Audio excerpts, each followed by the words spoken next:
आप सभी का और हम सभी का परम सौभाग्य है कि आज इन गुरुओं के दर्शन हो रहे हैं। आपके इस महाराष्ट्र प्रांत में ये बड़गांव आपका गांव है। बड़ का मतलब तो बड़ बड़ के वृक्ष होते हैं, तो यहाँ पे पूरे रोड पे बड़ बड़े बट वृक्ष बहुत सारे लगे हैं, इसलिए तो नाम इसका बड़गांव नहीं पड़ा है। बहुत अच्छा। काफी दिन के बाद अभी खराड़ी से पुणे से हम लोग बिहार करते हुए आ रहे हैं। 5-6 दिन हो गए, किंतु इतना सुंदर जिनालय अभी और आज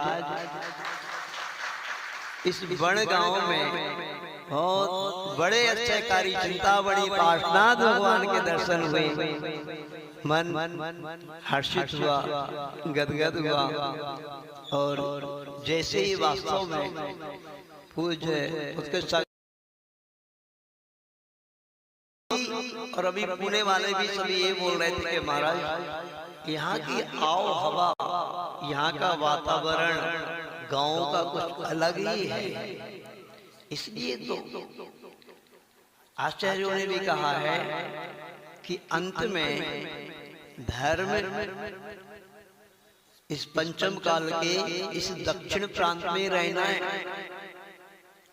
और दक्षिण प्रांत में भी धर्म इन गांवों में ही रहना है। और हम लोगों ने जब से वास्तव में इधर इस आपके महाराष्ट्र में इस एरिया में प्रवेश किया है, तो आप सबको देखते हैं तो और आप सब बोलते हैं, तो हम लोगों को भली मराठी भाषा समझ में ना आती हो, किंतु आपकी मराठी भाषा बोलते समय लगता बहुत अच्छा है, समझ में कुछ नहीं आता है। तो देखिए सौभाग्य अपन सभी का कि इस पंचम काल में पूज्य आचार्य प्रवर श्री शांति सागर जी महाराज की महती कृपा है कि आज हजारों वर्षों के बाद भी जो धर्म एक प्रकार से थोड़ा हिरास को प्राप्त होता जा रहा था, किंतु आचार्य प्रवर शांति सागर जी महाराज की महान कृपा हुई कि आज ये जो धर्म दिखाई दे रहा है इस पंचम काल में, वह है पूज्यवर आचार्य गुरुवर शांति सागर जी महाराज जी की कृपा है कि आज ये धर्म दिखाई दे रहा है। उन आचार्य गुरुवर की वाणी को उस बालक विद्याधर ने सुना था 9 वर्ष की अवस्था में, और उनके अंदर वह धर्म का बीजांकुर हुआ। और फिर आप सभी देख रहे हैं कि वह परंपरा आगे बढ़ी और आज आचार्य गुरुवर विद्यासागर जी महाराज ने उस बीजांकर को अब कितना बड़ा वट वृक्ष का रूप दे दिया। आप सभी ने अभी देखा कुंडलपुर में किस प्रकार से विशाल संघ वहां पर एकत्रित हुआ। इससे पहले भी जब कुंडलपुर महामहोत्सव आचार्य गुरुवर के सानिध्य में हुआ था और पूरा संघ जब विराजमान था, तो आचार्य भवन भी कहते थे लगता नहीं ये सब कैसे हो गया। जो आचार्य गुरुवर ज्ञान सागर जी महाराज ने पूज्य गुरुवर को सूत्र दिया था संघ को गुरुकुल बनाना, और उन्होंने तो संघ को क्या उस पूरे की पूरी बुंदेलखंड की धरती को ही गुरुकुल का रूप दे दिया। महाराष्ट्र प्रांत का उतना पुण्योदय नहीं रहा कि इस युग के चलते फिरते भगवान साक्षात आचार्य गुरुवर विद्यासागर जी महाराज के चरण भी इस महाराष्ट्र और कर्नाटक की धरती पर भी पड़ते। शायद यहाँ के लोगों का इतना पुण्योदय नहीं रहा कि यहाँ की धरती पर इस एरिया में भी उनके चरण पड़ते, किंतु जब ईश्वर गुरुवर आए थे तो उन्होंने कहा तो था, जो लोग कहने लगे जैसे सिरपुर में आए कि आचार्य श्री अब तो कर्नाटक की ओर भी, तो आचार्य श्री ने कहा था कर्नाटक क्यों, आगे तमिलनाडु भी है।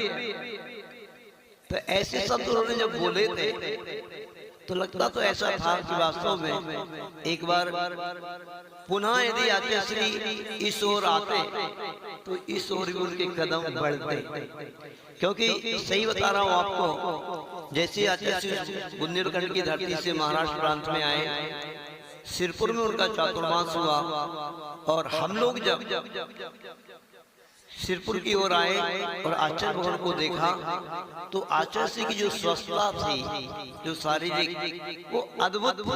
मतलब ये है महाराष्ट्र प्रांत में उनका स्वास्थ्य काफी कुछ ठीक हो गया। किंतु अब गुरुवर की कृपा है, गुरु की महिमा है, पुनः उस ओर वो गए और स्वास्थ्य उनका फिर से बिगड़ा, ये सब घटित हो गया। किंतु गुरुवर की कृपा है, वो भले ही नहीं आए यहाँ पर, किंतु उन्होंने अपने शिष्यों को यहाँ पर भेजा है। पूज्य निरापद स्मरण नियम सागर जी महाराज ने इस पूरी धरती को उर्वरा किया है। वास्तव में उनकी ही कृपा है कि यहाँ पर धर्म का बीजारोपण हुआ है। फिर इस एरिया में पूज्य विनीत सागर जी, चंद्रप्रभु सागर जी महाराज का भी आगमन हुआ। फिर मुनीषी अक्षय सागर जी महाराज, अभी डॉक्टर सुबह में बता रहे थे कि महाराज जी 2012 में अक्षय सागर जी मुनिराज इस बड़गांव में आए थे। कुछ एक आध हफ्ते रुके है ना, 16 दिन 15 दिन यहाँ पर रुके थे।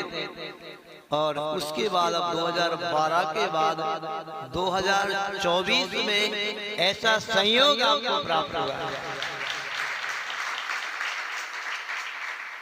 सभी का उत्साह वास्तव में दिखाई दे रहा है। मैं तो ये कहूंगा कि अक्षय जैसा लग रहा है, ऐसे जैसे समाउसरण सभा में महिलाओं की संख्या ज्यादा रहती है, किंतु इस बड़गांव में अक्षय देख रहे हैं कि पुरुष वर्ग की संख्या ज्यादा है। महिलाएं चौके में लगी हुई है, ठीक है, कोई बात नहीं। बहुत सौभाग्य से आपको ये अवसर प्राप्त हुआ है। तो आज तो पहला दिन है, क्या चाहते हैं बड़गांव वाले कि पूज्य अक्षय सागर जी महाराज 15 दिन यहाँ पर रहे, तो अभी तो चातुर्मास का बहुत समय है। चातुर्मास का निवेदन किया, हाँ वैसे तो देखो बहुत आपका यहाँ पे संत निवास भी बहुत बड़ा बना हुआ है, ये प्रांगण भी बहुत अच्छा है, चातुर्मास हो सकता है यहाँ पर भी।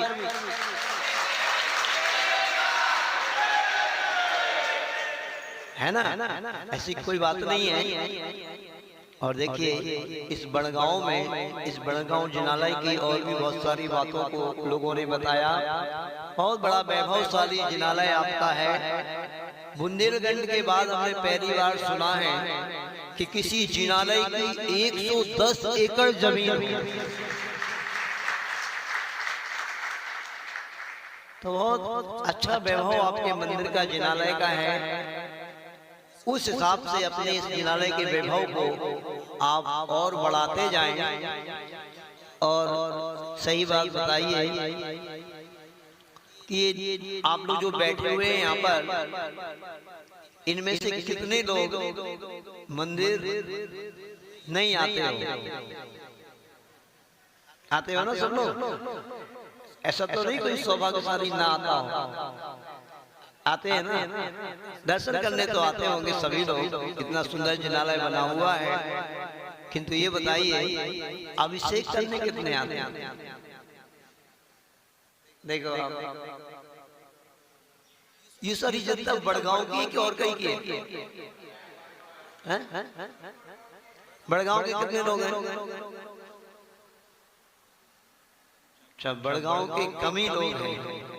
आसपास के भी सभी लोग एकत्रित यहाँ पर हुए हैं। सभी से कहेंगे, देखिए संत समागम प्रभु भजन तुलसी दुर्लभ दोए, शुद्ध धारा और लक्ष्मी तो पापी के भी होए। ये बहुत दुर्लभ हुआ करता है प्रभु का और गुरु का समागम होना, और ये आप लोगों का सौभाग्य रहा है। कि ये अवसर आपको प्राप्त हो गया है। बहुत कोई आपका भवों का वर्षों का पुण्य आपका उदय में आया है कि ये अवसर आपको प्राप्त हो गया। नहीं तो देखिए पूरा का पूरा गुरुवर का संग तो उस बुंदेलखंड की धरती पर ही, वही अभी कुंडलपुर के आसपास के एरिया में ही विचरण कर रहा है। किंतु आप सभी महाराष्ट्र वासियों का, पुणे वासियों का पुण्य रहा। और अब इधर इस एरिया में चूंकि सही बता रहे हैं आपको कि गुरुवर का भी संकेत हम लोगों को यही था, आप सभी को इधर बारामती सांगली की ओर ही जाना है। गुरुवर ने स्पेशल पूज्य वीर सागर जी महाराज को और हम सभी महाराज जी को यही संकेत किया था, किंतु पूज्य वीर सागर जी महाराज को तो अचानक उधर जाना पड़ा। किंतु अभी हम लोग परम पूज्य विशाल सागर जी महाराज के सत्संग सानिध्य में यहाँ पर आखिर आप लोगों के पुण्य ने हम लोगों को इधर खींच ही लिया बारामती की ओर, बड़गांव की ओर। बम्बई वाले बहुत उत्साह से भर करके, बहुत उम्मीद लेकर के आए हुए थे कि बम्बई ले जाना है। किंतु पूज्य नवीन आचार्य समय सागर जी महाराज की कृपा हुई कि नहीं महाराज, इधर बारामती सांगली की ओर भी बहुत छोटे छोटे से गांव हैं, गांव में जनता रहती है, गांव के लोगों को लाभ लगना चाहिए। तो इधर संघ आया है, पहली बार आया है, हम लोग पहली बार ही इधर आए हुए हैं। किंतु आप लोगों को समागम पहले प्राप्त हुआ है। तो इस संत समागम की महत्ता को आप समझने का पुरुषार्थ करना, जो भी जहाँ से भी लोग आए हुए हैं। देखिए ये बहुत बड़ा आश्चर्य है इस पंचम काल में कि हमें गुरुओं के दर्शन हो रहे हैं। नहीं तो इस पंचम काल के ऐसा भी समय रहा, अच्छे अच्छे विद्वान लिख करके चले गए, ते गुरु मेरे उर्वसो जी भव जलधि जहाज, आप तेरे बरता रही ऐसे श्री ऋषिराज। हम बोल रहे हैं, आपको समझ में आ रहा है कि नहीं? क्यों भाई, हम तो हिंदी में बोलेंगे भाई, हम लोग तो मराठी आती नहीं। सबको समझ में आ रही है। तो देखिए वो ऐसे विद्वान लिखकर चले गए। इसका तात्पर्य है कि उस समय शायद उनको गुरुओं का समागम प्राप्त नहीं था।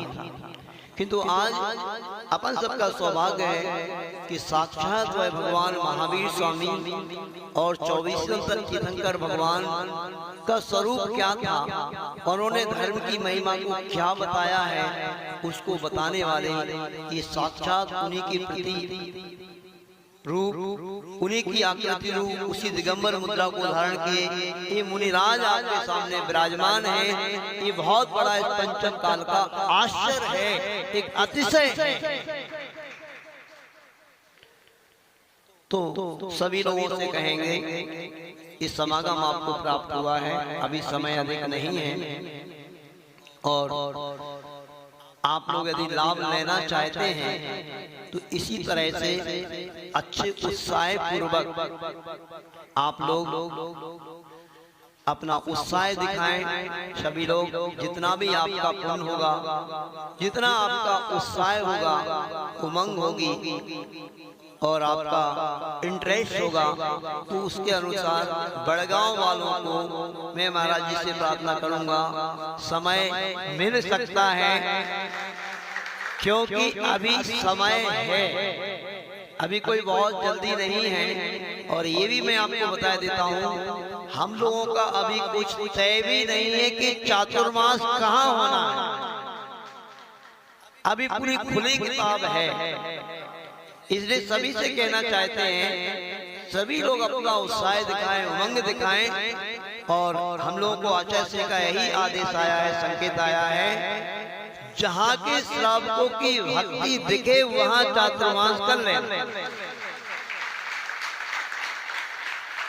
अब चातुर्मास ये 2024 का कहाँ होना है, हम लोगों के हाथ में नहीं, अब ये आपके हाथ में है, सभी श्रावकों के हाथ में है। कहाँ के श्रावकों का उत्साह दिखता है वहाँ चातुर्मास होगा। और अभी तो इतना ही कहूँगा कि देखो चातुर्मास ऐसे ही नहीं मिलता है, गुरुओं का समागम ऐसे ही नहीं मिलता है। सांगली की ओर जाने का रास्ता तो और कहीं से भी था, किंतु हम लोग इधर से आए हुए हैं और ये आपका बड़गांव, बारामती और जो भी आसपास का एरिया है, कि आप सभी लोगों का पुण्य का उदय तो हुआ है कि गुरुओं का समागम प्राप्त हुआ है। अपना उत्साह अच्छे से दिखाना और सभी लोग जितना भी लाभ मिले उसको लाभ लेने का